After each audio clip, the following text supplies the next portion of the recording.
Boa noite, meu nome é Marcelo. Eu vou fazer o primeiro comentário aqui dentro do Economia de Francisco. Vou falar a respeito da pesquisa de rendimento domiciliar que o IBGE divulgou no mês de fevereiro, relativo a 2020.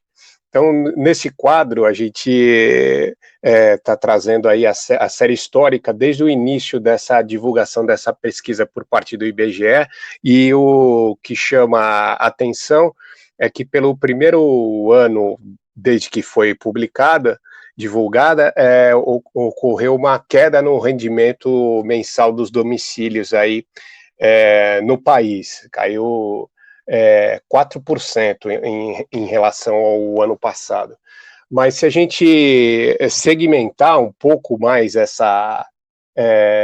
esses dados, a gente pode observar a participação importante, o primeiro ponto a destacar é a participação importante do auxílio emergencial. Por que isso? Porque se a gente observar, todas as unidades da federação que apresentaram quedas, elas estão concentradas mais no sul, sudeste e centro-oeste, né? Por exemplo, o Rio de Janeiro caiu 8,5%, Espírito Santo 8,5%, todas as unidades da Federação do Sul, Sudeste e Centro-Oeste. Em contrapartida, a grande parte das unidades da Federação do Norte e Nordeste, a gente tem um crescimento, e em alguns casos até mais significativo. A gente pode notar, por exemplo, o Amapá, que no ano passado, né, com o auxílio emergencial, foi a unidade da Federação onde tinha a maior quantidade de domicílios que alguém recebia o auxílio emergencial, ele teve um crescimento de 2%. O Pará, que foi o segundo estado onde a gente observou um percentual de domicílios que receberam auxílio emergencial, teve um crescimento de 9%, né?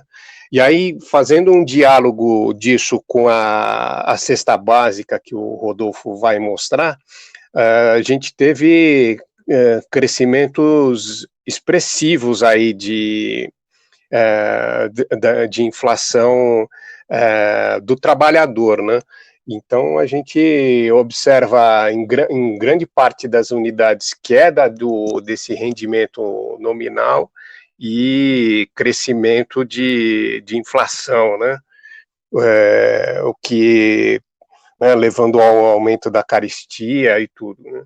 Então, eu acho que esse dado divulgado pelo IBGE é interessante por isso, porque ele dialoga com o aumento da inflação da cesta básica e a participação do auxílio, a importância do auxílio emergencial para minorar os impactos da crise da pandemia.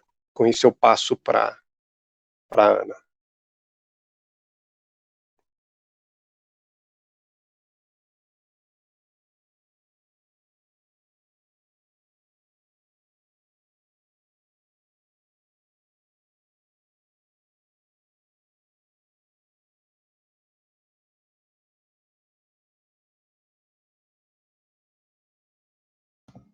Ana, seu áudio. Desculpa. Bom, boa noite. Eu vou dar continuidade à economia de Francisco, falando sobre o Bolsa Família, né? E nessas duas tabelas apresentadas, o que a gente pode verificar, sendo a primeira que fala, são as informações de fevereiro, né, onde tem a quantidade de famílias beneficiadas. Ao longo aí do nosso acompanhamento com o programa, a gente nota que esse número, ele de famílias, ele não tem tido muita alteração, né? Ele permanece nesse patamar. E isso também faz com que a gente possa questionar o que está acontecendo com o governo no atendimento dessas famílias que, na verdade, são indivíduos, né, que necessitam desse recurso, representam uma população bastante desfavorecida e marginalizada, né, e aí a gente nota que tem esse número, esses 14 milhões de pessoas, de famílias, né, atendidas, ele tem se mantido estável, né. E aproveitando e falando desse valor também dessa tabela, falando do valor repassado em 2021, né, a gente tem com esse número que a gente pode fazer uma projeção, né, que ao longo do ano também o Bolsa Família ele distribui recursos, né, nessa condição de famílias que são bastante carentes, né, que permeiam na linha da pobreza, mas ele, frente ao PIB nacional, ele tem uma representatividade muito pequena, né? Ele também varia, a média dele em torno de 0,5% do PIB. E falando um pouquinho aí da segunda tabela, né, que mostra o percentual de famílias atendidas, né, nos estados, essa concentração que tem mais no Nordeste, né, a gente está vendo São Paulo, que, sem dúvida, ele acaba sempre sendo um diferencial pela quantidade da população, né, mas que a gente vê uma concentração do recebimento do benefício no Norte e no Nordeste, né, então isso mostra a desigualdade que existe nas regiões, né, no nosso país, e também deixa, de alguma maneira, claro que esses estados são bastante dependentes desses recursos para dinamizar a economia, né, a gente também fala, aí quando a gente colocou os números, mas a gente fala de um percentual da população no Norte e Nordeste que tem uma quantidade de famílias bastante considerável. No caso da Bahia, que está sendo demonstrado aí na tabela em primeiro lugar, né? Ela totaliza em torno dos 12%, né? 13% da população, que é bastante representativo, né? Dentro do total do benefício, né? Aí acho que na sequência, isso a gente fala sobre o auxílio emergencial, e aí também, como todos vêm citando nas apresentações, a importância do auxílio emergencial, né, que a questão fundamental é a gente ter a preocupação de uma renda mínima para que exista a possibilidade dessas pessoas poderem fazer o enfrentamento, né, dos perversos desdobramentos aí que estão acontecendo na economia, que rebatem, sem dúvida, no social, né. Então, a tabela está mostrando a distribuição do recurso que foi residual do auxílio, né, que foi distribuído em janeiro de 2021, né, agora em janeiro, como assim, a discussão do auxílio, né, ela foi já, enfim, né, foi abordada na PEC emergencial agora, e aí ela vai estar disponível agora a partir, se eu não me engano, é de março, né? Para o próximo mês, na verdade. E aí, nessa tabela, o que a gente identifica aqui desse valor total de 265 mil pessoas atendidas, né, nessa condição residual, a gente também vê uma forma de que os estados que concentram a quantidade de pessoas são os estados também que têm uma representatividade grande nos empregos formais, né? Mas isso, de alguma maneira, não reflete na capacidade econômica da população. Então, ou seja, são são estados que têm bastante empregos formais, mas também são estados bastante dependentes do auxílio.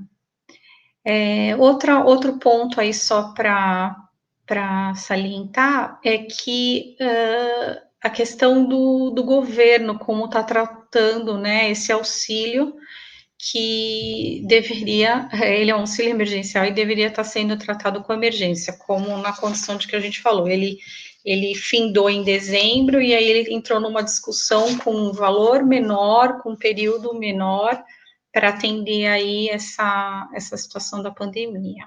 Eu acredito que seja isso, aí o Rodolfo pode seguir, né?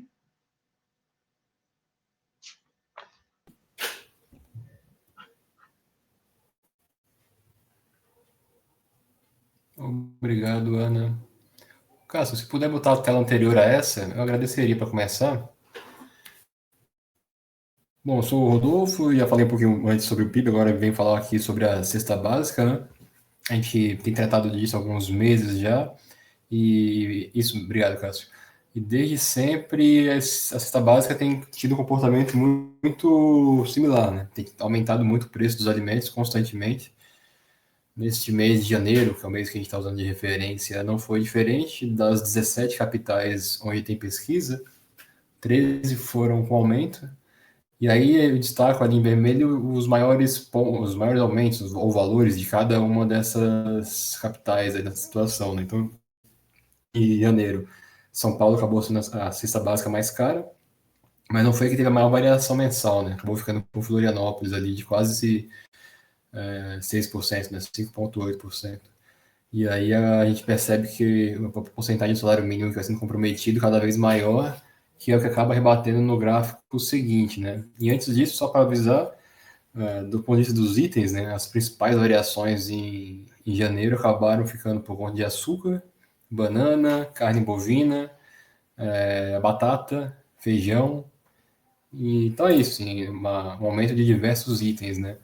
No gráfico seguinte, eu resolvi trazer pela primeira vez essa relação, porque a gente fala muito do aumento do preço, variação da cesta básica, aumento acumulado, só que na economia, uma boa parte das coisas a gente tem que olhar como preço relativo, né, em relativo a alguma coisa. Acho que é importante, nesse caso, a gente analisar quanto que a cesta básica está consumindo com relação ao salário mínimo em uma perspectiva, digamos, histórica, né? Então, olhando os últimos anos. E aí eu fiz isso, eu peguei ali o salário mínimo nacional vigente do país em janeiro de cada ano e comparei com a cesta básica, no caso de São Paulo, de janeiro de cada ano também. E a gente percebe por que que Bolsonaro está ficando tão famoso, né? Não por menos, se a gente perceber aí de 2019 para cá, a queda foi vertiginosa, né? Então, em 2019, quando o atual presidente assumiu o poder, um, um salário mínimo consumia ali 13 cestas básicas. E agora consegue consumir no máximo 1,68, né? Então, essa queda, se a gente for olhar no gráfico, não tem paralelo, né? Esse gráfico eu trouxe aqui só até 2003, né? Porque a gente percebe justamente o movimento que foi aumentando, foi melhorando, então as pessoas passaram a ter ali uma percepção de qualidade de vida, de ganho, né? Porque em 2003 o salário mínimo conseguia comprar 1,2 cestas básicas só, e chegou ali no auge em 2010 com 2,27, né? E ali se manteve praticamente até 2015, conseguindo comprar mais de duas cestas básicas com salário mínimo vigente. Talvez não por menos, a partir dali houve uma pequena queda, mas nada similar ao que o Bolsonaro está promovendo desde então. E por que a gente atribui principalmente ao presidente? Porque, na verdade, a política de preço dos alimentos é uma questão nacional, né? A gente tem alertado nas edições anteriores aí que é uma questão que deveria haver uma preocupação maior, não só do câmbio, porque influencia, mas de uma política de regulação de estoque e maior incentivo à agricultura familiar e produção, e é tudo isso que o governo tem desmontado, né? Então, não por menos, com a pandemia isso se agravou, somente por conta do câmbio, e aí o repique nos preços dos alimentos tem sido inevitáveis, né? Vamos ver aí até onde isso vai, até onde a população também aguenta esse tipo de situação. Da minha parte é isso.